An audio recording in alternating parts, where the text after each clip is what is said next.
Section 1.6 Coulomb's law.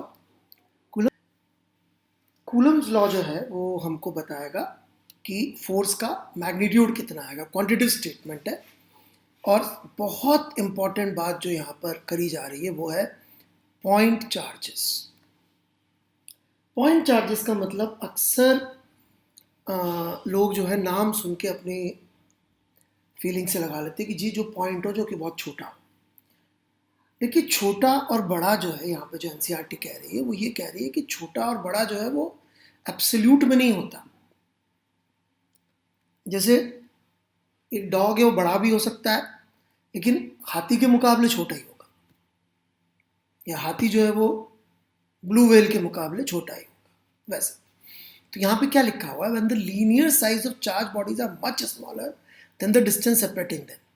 जैसे कि मान लीजिए ये एक चार्ज बॉडी है, 1 सेंटीमीटर इसकी सबसे जो विड्थ हाईएस्ट विड्थ वाला पोर्शन है।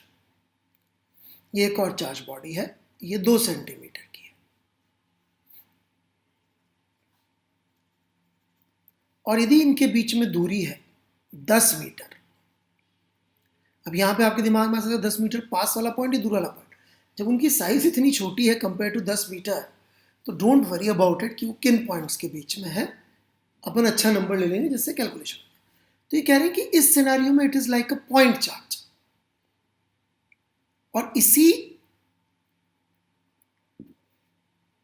सवाल यदि ऐसा होता कि इनके पास वाले पॉइंट के बीच में दूरी है 3 सेंटीमीटर, ये 1 सेंटीमीटर का, ये 2 सेंटीमीटर का, तो फिर ये पॉइंट चार्ज नहीं होंगे। तो ये पॉइंट चार्ज की डेफिनेशन बहुत काम की है। तो बड़ी सिंपल सी बात कह रखी, कूलम जी ने जो है एक्सपेरिमेंट्स किए। एक्सपेरिमेंट किए तो उन्होंने क्या पाया कि जो फोर्स है वो directly proportional to the product in Q1 और Q2 के मैग्नीट्यूड के मल्टीपल के डायरेक्टली प्रोपोर्शनल आ रहा था, और इन्वर्सली स्क्वायर पे डिपेंडेंट आ रहा था उनके बीच के डिस्टेंस के। तो ऐसे करके उन्होंने वैक्यूम के अंदर यदि एक्सपेरिमेंट करा जाए तो इस तरह से फोर्स की वैल्यू आ रही थी कि जो है आप अभी मान लीजिए कि भाई कांस्टेंट ऑफ प्रोपोर्शनलिटी उन्होंने लगा दिया। अब देखिए यहाँ पर ये जो है फोर्स वेक्टर है पर यहाँ मैग्नीट्यूड लिख रहे हैं। चूंकि मैग्नीट्यूड लिख रहे हैं इसलिए आप देखेंगे कि यहाँ पर पुस्तक में मॉडुलस का साइन लगा रखा है। तो इस चीज़ को आपको ध्यान रखना है कि जब भी हम लोग कूलम्स लॉ में फोर्स की बात करेंगे तो Q1 Q2 का मैग्नीट्यूड ही लिखेंगे, विदाउट साइन लिखेंगे यदि हम फोर्स का मैग्नीट्यूड चाह रहे हैं। तो यहाँ पे चूंकि हम फोर्स का मैग्नीट्यूड चाह रहे हैं तो हमें Q1 Q2 विदाउट साइन लिख देना, या फिर मॉडुलस याद रख लीजिए, या सिंपली याद रख लीजिए विदाउट साइन रखना है।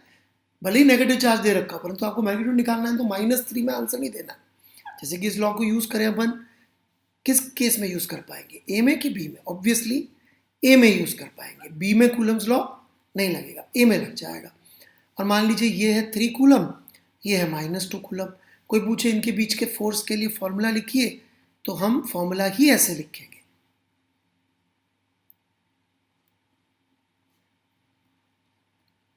आप बोलेंगे सर ये -2 कूलम था, हम बोल रहे हैं ना यहाँ पे मॉडुलस लगा हुआ। ये क्या है? How did coulomb arrive at this law from his experiments? Coulomb used a torsional balance. Star.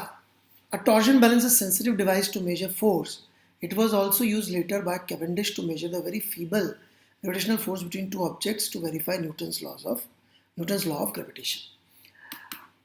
Torsional balance जो है बहुत सेंसिटिव होता है। सेंसिटिव होना इसलिए जरूरी है क्योंकि आप देखेंगे फोर्सेस बहुत बड़े नहीं आते, ग्रेविटेशन के भी और कूलम के भी मेजर में। तो इसलिए कोई ऐसी चीज़ होनी चाहिए छोटा मोटा चेंज भी करे यदि अपन तो वो अफेक्ट दे सके। तो ये डिवाइस जो है कैवेंडिश ने बाद में ग्रेविटेशन फोर्स के लिए निकालने के लिए, मेजर करने के लिए यूज़ किया था, जिससे कि वो कैपिटल जी की वैल्यू निकाल पाए थे। तो दो बातें हैं यहाँ पे कि उन्होंने मेटेलिक स्फीयर्स यूज़ किए थे छोटे छोटे, और उनको काफ़ी दूरी पे रखा था कंपेयर टू उनकी radius, much larger than the radius. और इंटरेस्टिंग सवाल जो ये पूछ रहे हैं कि चार्ज का मैग्नीट्यूड जब नाप नहीं सकते थे तो उन्होंने रिलेशनशिप कैसे निकाला कि इनके मल्टीपल पर डिपेंड करेगा। वेरी वेरी इंटरेस्टिंग क्वेश्चन जिसका अपन अब आंसर देंगे। Coulomb thought of the following simple way. Suppose the charge on a metallic sphere is Q. मान लीजिए एक मेटेलिक स्फीयर है जिसपे चार्ज क्यू है। ये एक मेटेलिक स्फीयर है इस पे। तो उन्होंने क्या वो एक्सपेरिमेंट किया कूलम ने, एक चार्ज ले ली, एक स्फीयर ले लिया, उसको किसी चीज से रगड़ दिया तो उस पर कुछ चार्ज आ गया होगा, ये क्यों पता नहीं है हमको।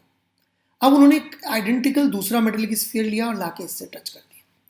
इससे टच करेंगे तो उनका मानना था कि ये चार्ज आइडेंटिकली स्प्रेड हो जाएगा, इस पे भी Q/2 और इस पे भी Q/2,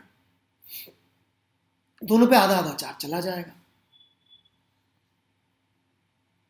इसके अंदर वहां जो फुटनोट लिखा हुआ है उसमें ये कहा जा रहा है कि ये कहते हुए आप देख सकते हैं एडिटिविटी और कंजर्वेशन दोनों यूज हो रहे हैं।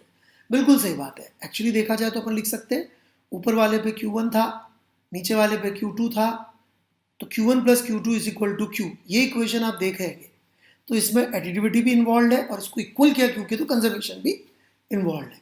And by symmetry Q1 is equal to the relation.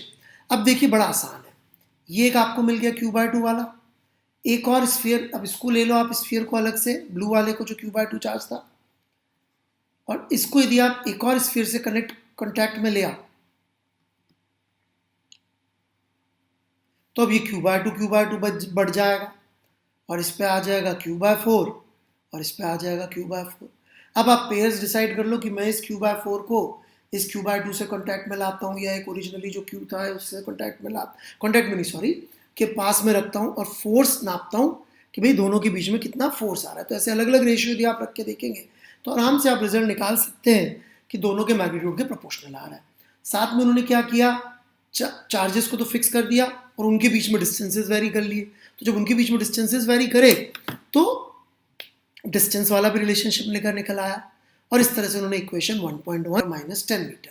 ये कह रहे हैं कि जो ऊपर सिंपल मैथमेटिकल स्टेटमेंट है ये एक्सपेरिमेंट ही निकाला था बड़ी बड़ी चार्ज बॉडीज के लिए, लेकिन ये एटॉमिक लेवल पे भी वैलिड है। जैसे आपने एटॉमिक स्ट्रक्चर में पढ़ा होगा 11th क्लास में केमिस्ट्री में कि अपन वहाँ पे कूलम का फोर्स लगा देते हैं प्रोटॉन और इलेक्ट्रॉन के बीच में, तो इसलिए लगा पा रहे हैं क्योंकि वो उनके बीच में वैलिड है।